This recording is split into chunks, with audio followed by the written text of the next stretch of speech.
Well, Raúl Carrone is really the truly independent indie filmmaker in Argentina and I guess in the rest of the world.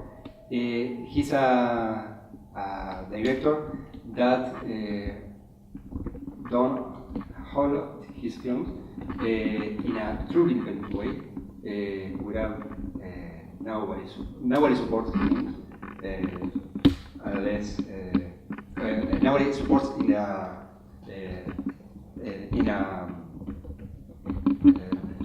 financial way, and no institution supports him.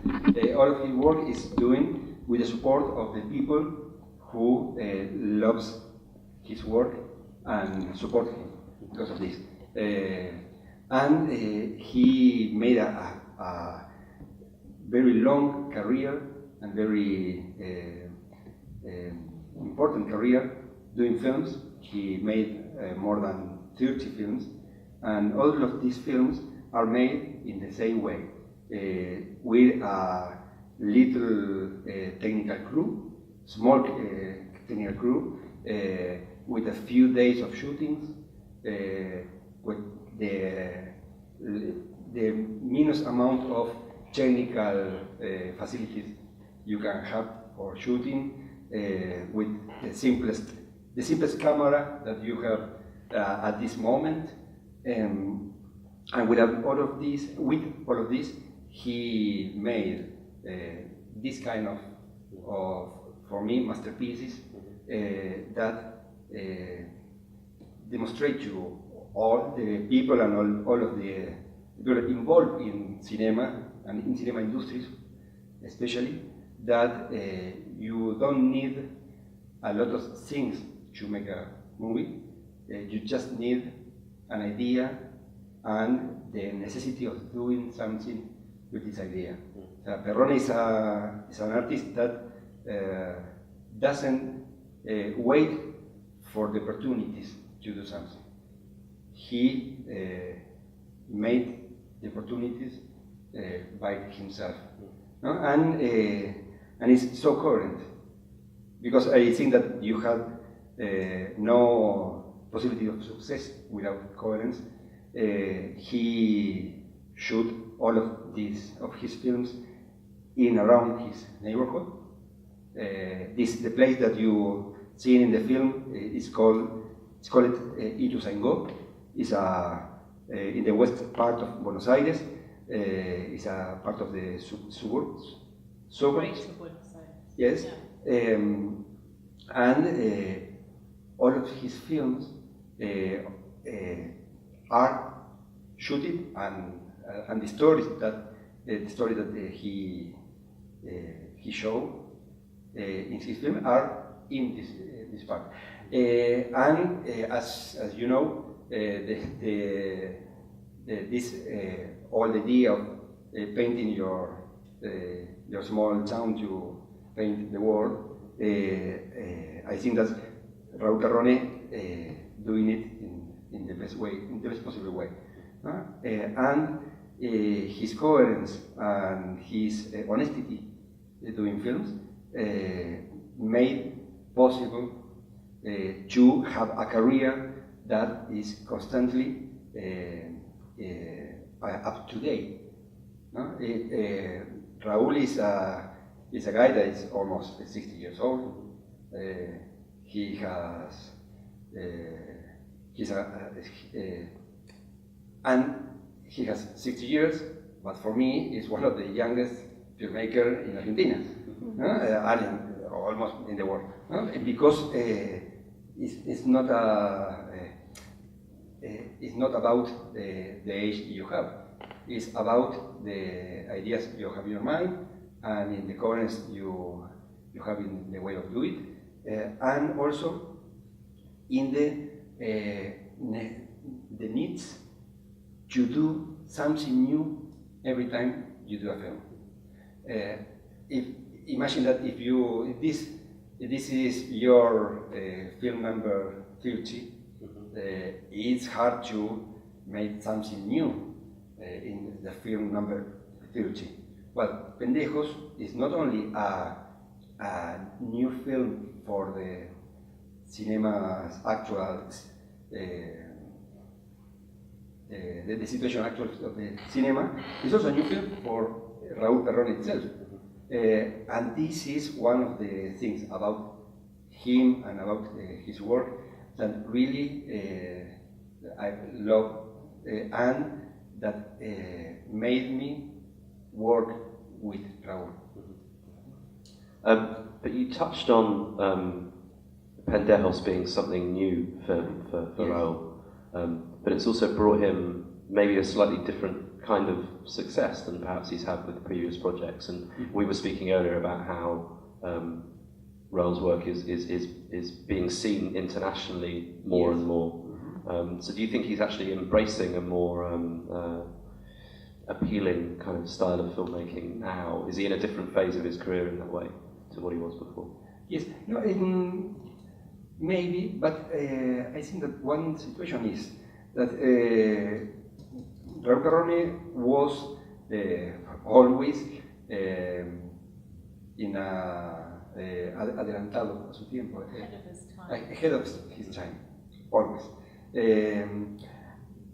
Before, when he always shoot in video, even 10 years ago, 15 years ago, when all the people say, well, if you shoot on video, you are an amateur, you don't have nothing to do in the world cinema because the real cinema are doing in film.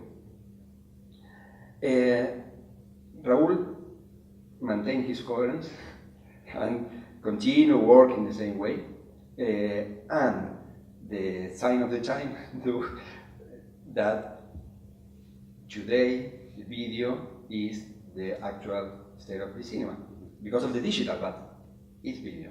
So when video began to start the standard, Raúl was perfect suited for be at this moment in the front of the wave of cinema.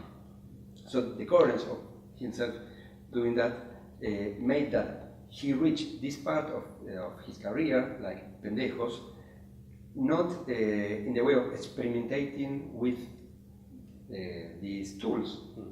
He reached this stage of his career with a total manejo total de su... Total control. With total control of his tools. Also, I think that he is at that point of his career when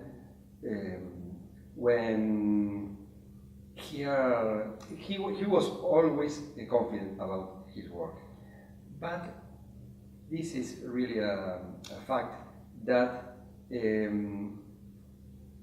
today his work began to broke certain borders. Pendejos is the one who broke this border, and this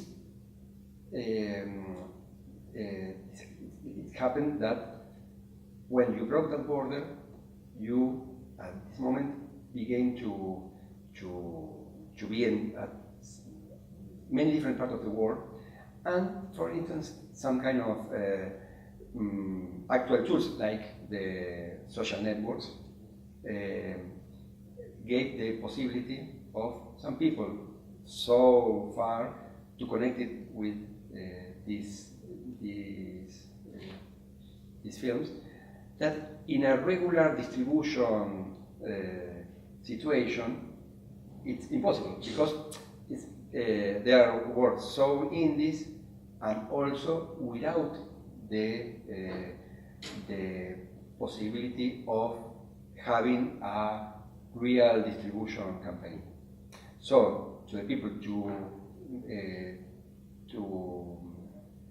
to contact with this film, you really need the power of social network, the powers of fans who saw it and spread the voice, and so on. So at this moment in time, is a moment so fertile, That's fine. fertile because all of this.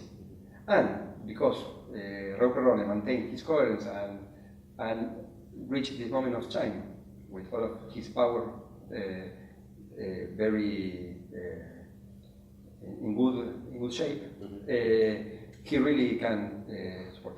And the idea is Pendejos is some kind of the film that broken this border. After Pendejos, Raúl has shoot 2 more films, and once more that is just finishing. All of this in 8 months. Yeah. Yeah. So for those who didn't catch that earlier, Raúl Perrone has made. This was his 30th, right? And he's now finishing. He's now starting his 33rd. Mm-hmm. Yes. So quite prolific.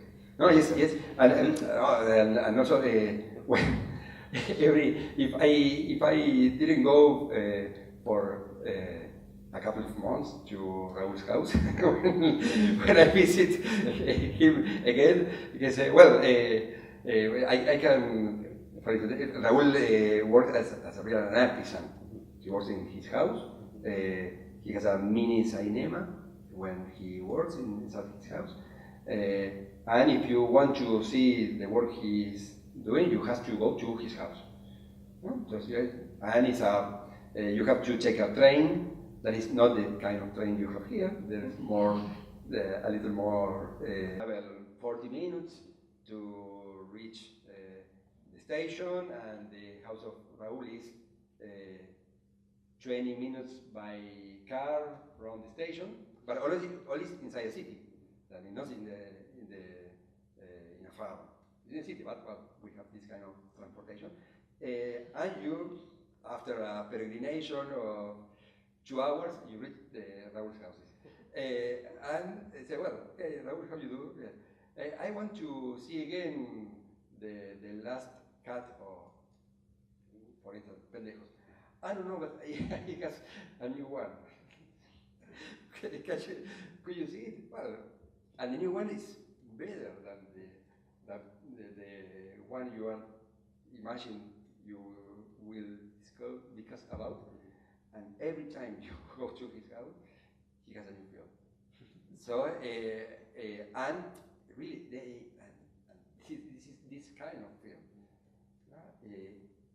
And you say, well, how can somebody do all of this with the same time all of us have, with the same energy that, well, he has supernatural energy to do this. He's very disciplined. He edits all nights since 11 p.m. till 4 or 5 a.m. He sleeps a little. He came out to shoot in his neighborhood, so in a couple of hours he came back with new material, and he sits to edit it again. And in this way, he reached that point of his career with maintaining the same energy that he had 20 years ago. And maybe you could say a little bit about how you came to work on Pendejos. Have you worked with Raúl before? No. It's my first collaboration with Raúl. This was 2 years ago. Pendejos was in the middle of the edits of Pendejos, and he realized that he wanted to ask somebody to help him, or better to be with him in that part of the work. Because all of the things that I talked about, one thing he can't do is to keep the film rolling once they finished, because he is doing another new one. So somebody has to take the work of keep this film and keep it rolling on. The first collaboration was when he was always ending the edit. I saw his cut. We discussed about it. He liked the kind of evolution that he had for me, and start little step by step involving myself more and more in the process. Right now, we have a collaboration that he is maintain working alone, because he liked to work alone. But at certain point of the work, he called me, I go see, discuss, and so on. And at the same time, I'm looking for opportunity for the films and be always expecting some places to go and so on, but not only to show the film. It's also about to secure this kind of working, and to maintain the freedom of Raúl. The producer's work is always a situation that you have to deal with the real world and the world that the director has in his mind, that is not the same world. And the producer is the one who has to build a bridge between the world that the director has in his mind and the real world. Well, this is my work, and I love to do this. And with Raúl, I have the super possibility to bridge that kind of to build that kind of bridges, to connect to a world, the Raúl Perrones world, that for me is amazing, and it's a world that I think that deserves a place in the world. So it's a work that sometimes it has just it's so simple than have a phone call with Raúl to talking about something, and sometimes it's so hard that you for instance,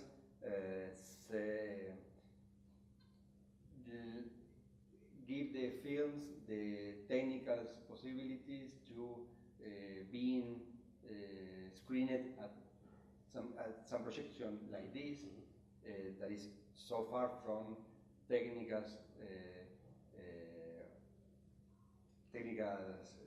the technical situation that Raúl shot it. So it's all of this is part of the work and of the work, and I also love it very much.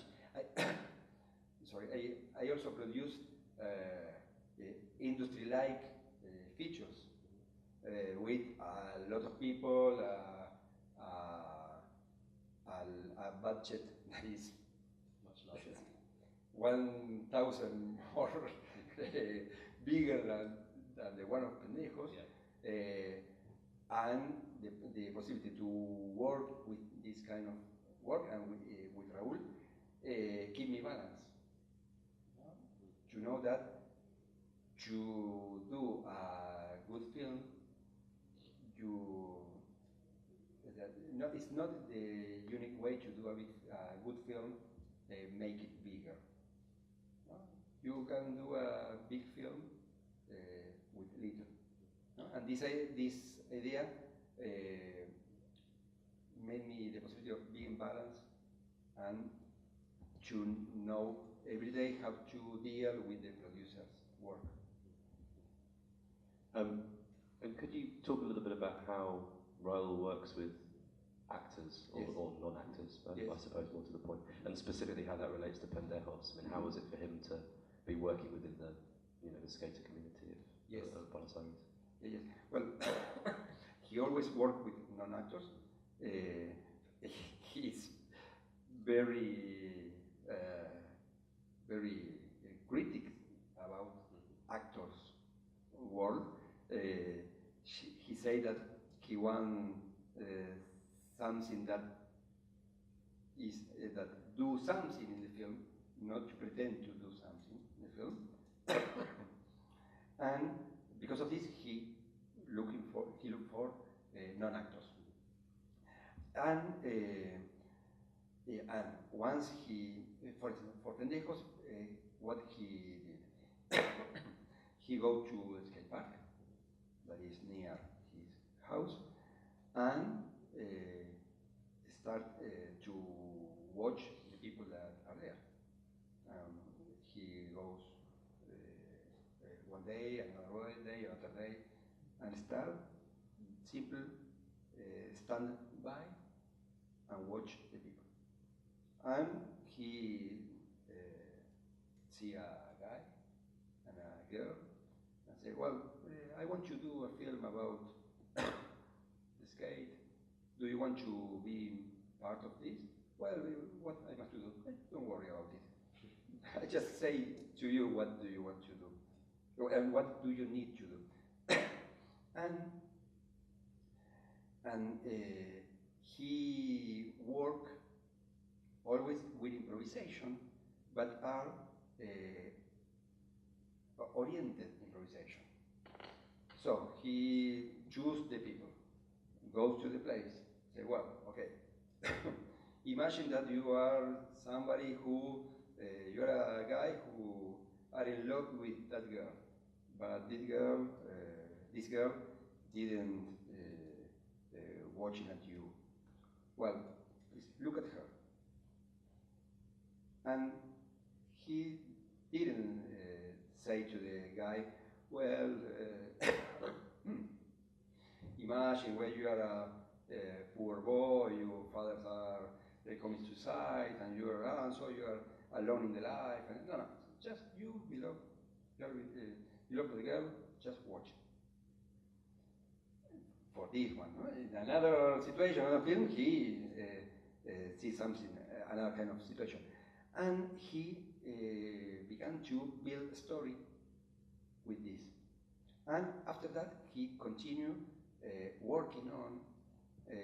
Well, now you giving to the people a conventional argument or script. He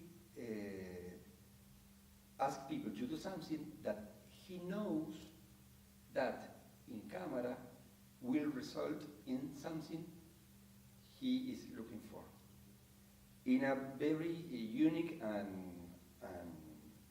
special style.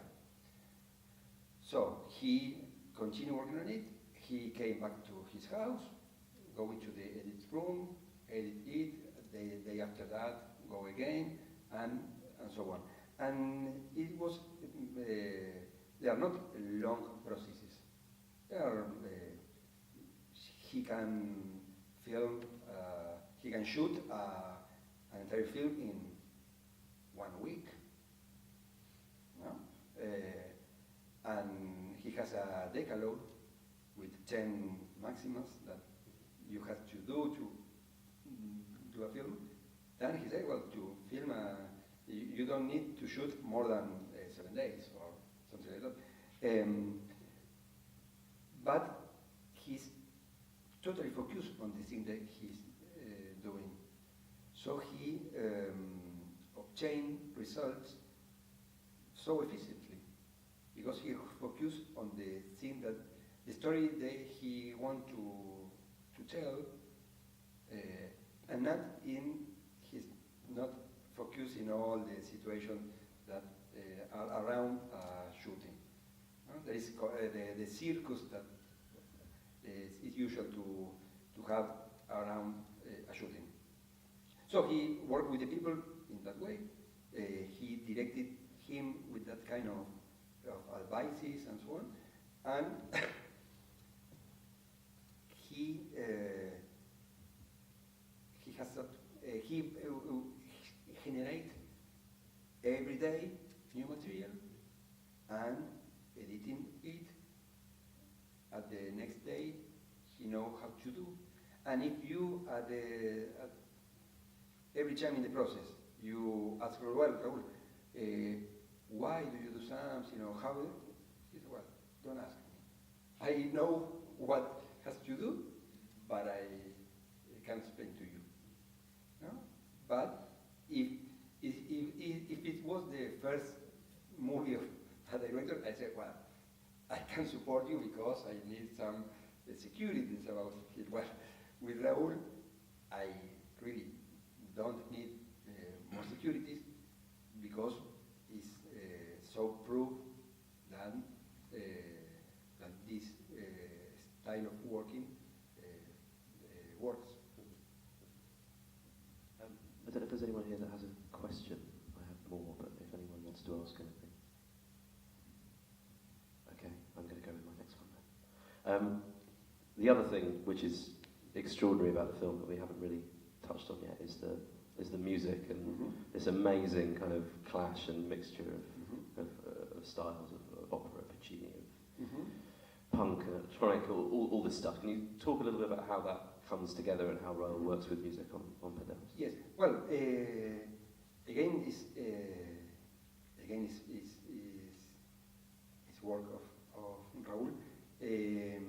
He knows this musician, that is DJ Negro Dub and Che Cumbe. They are two strongly talented musicians, and they are popular musicians that join the electronic music and the popular music, and they are working with that kind of mixing since time. They are really good doing that. Raúl knows them and loves the way the work they did. But say, well, do you hear Puccini? No. Well, take this, hear this. That as he did with the non-actors and the people who help in the technical support, they are not strictly technicians. They gave them some information, in this case, Puccini aria. So, well, yeah, Puccini aria and so on, no? And say, well, hear that. Open your mind. This is not the kind of music you hear every day, but hear that. And the musician hear that, receive it, open his mind, open his emotion about it, and because they are really good musicians, check this and check the emotion and the power that his music has inside, and with it do a brand new one who has this power inside, but transformed in a new one. And made a composition, record it, give it to Raúl. Raúl in his editing room put it in his edit and say, well, now I need some adjust. And he he worked in collaboration, and Raúl received it and put it on the film, and still going on. And all of the process was this. It's for me the same process that he did with the non-actors. That you do some part of the work, after that to work over it, after that to make a new part, and so on. And at the finish, you have an entire soundtrack that was not conceived from the first time as an entire work soundtrack. He became a soundtrack because of the work involved in made it to put them in contact and working with the images.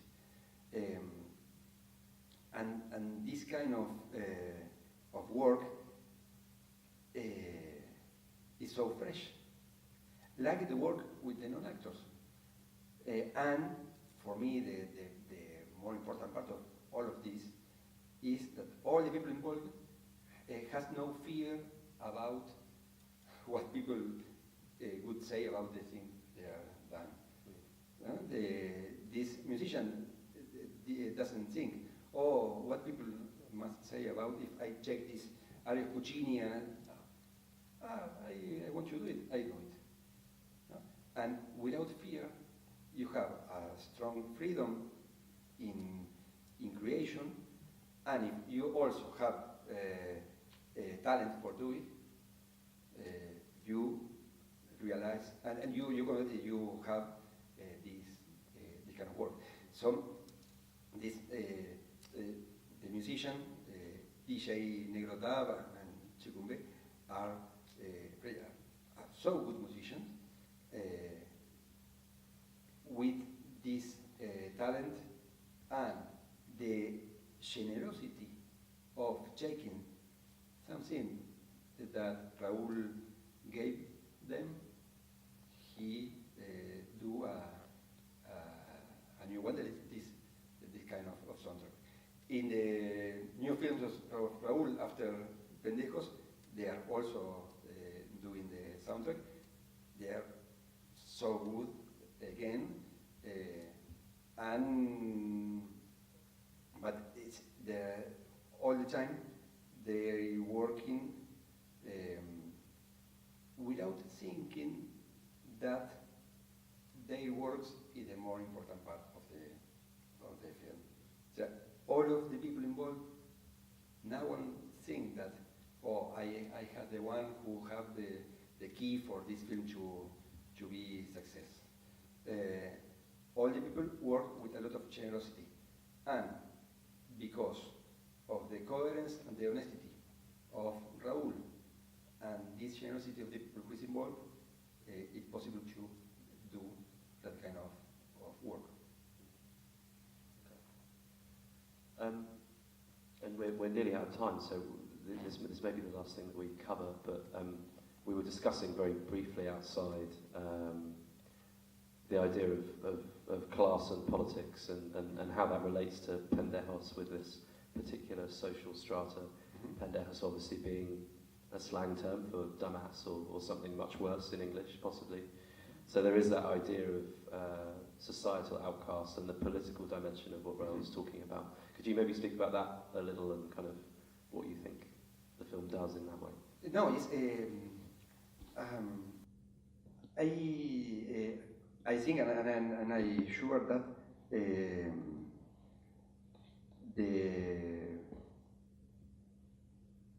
all the film is under you have to do a political film or film that talks about political situation. You don't have to make a manifest about something. If you achieve to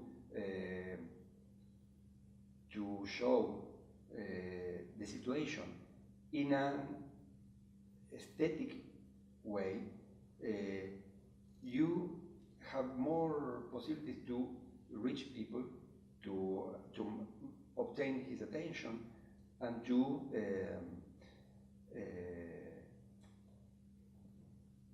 and he give his attention to put attention on the political issues. Of course, all of the situations that you see in the films are stories that are related to the day-to-day life of all of these people. In the world that the film shows, the adults play a role that are the people who put the youngest in danger. And well, that's the way we live. Also, the film talks about there is no problem of the institutions. The problem is the person itself. If you have some good people in the right place, you can have a good political situation. But in the day-to-day point of view,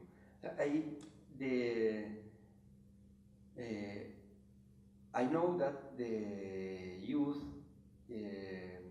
in our societies are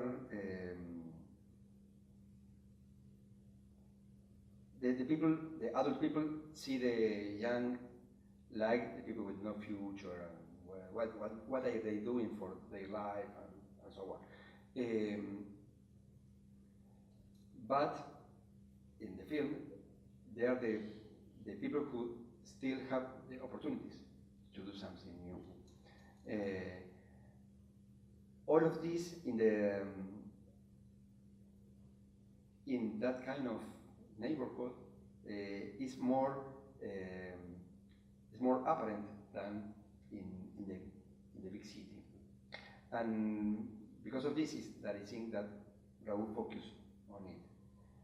Also, is his neighborhood, so he knew it very well, so he can tell the story about this with all the information he needs, because he knows it, and he knows it very well. So it's, you can't say something about something that is more important, the most important political fact of the humanity, if you are not there and you're not living inside it. So Raúl, talking about the situation that is near him, he can do a film that talks a lot about this, and it's a very moving film. When we show it at very different circumstances, with a lot of different audience, and it's very usual that one comment we have from the adults who, for a medium class adult audience, they say, oh, for a moment I understand what these young people need, or I can feel the emotion that moves them to do this. The audience can put in the place of these people for a moment. And for me, this is a strong political success, to have you the possibility of putting in the shoes of somebody and to see the life from this point of view. And it's, for me, it's very important about the Pendejos. Yeah. Well, that's a great answer. Thank you so much. We're going to wrap up in a sec, but I'm going to ask you one more very, very quick thing. I think a nice way to finish, because you're working with Raúl on another project. I'm just wondering if we could wrap up by you maybe telling us a little bit about that, if you're allowed. Okay. Well, I don't know if Raúl allowed, but well, but he's so from here, so He can't get to you now. no. He will not open the door and beat me. No, one of the films that Raúl shoot before Pendejos, it's called Fábula, and it's inspired in an African tale, and because Raúl never goes out of his neighborhood, all of his films are shooting in his neighborhood, and for these films he needs a jungle because he wants to tell a story that occurs in the jungle. So he, with the help of an artist, they made a scale jungle over a table, and he shoots a lot of different angles of his scale jungle and superimpose it to the shoot of the actors. Of course, it's not a realistic jungle, but when you start watching the film, at the same time, you really feel inside the jungle, and no one cares about this jungle, is a real jungle or not, because all of us knows that almost never in cinema is real. So all the time you are doing representation of reality to make the people think that they are seeing a real situation. So Raúl said, well, I want to do a film in the jungle. I didn't need to go to Mozambique to shoot it. I can shoot it in Ituzaingó with this table and the small trees and plants inside it, and the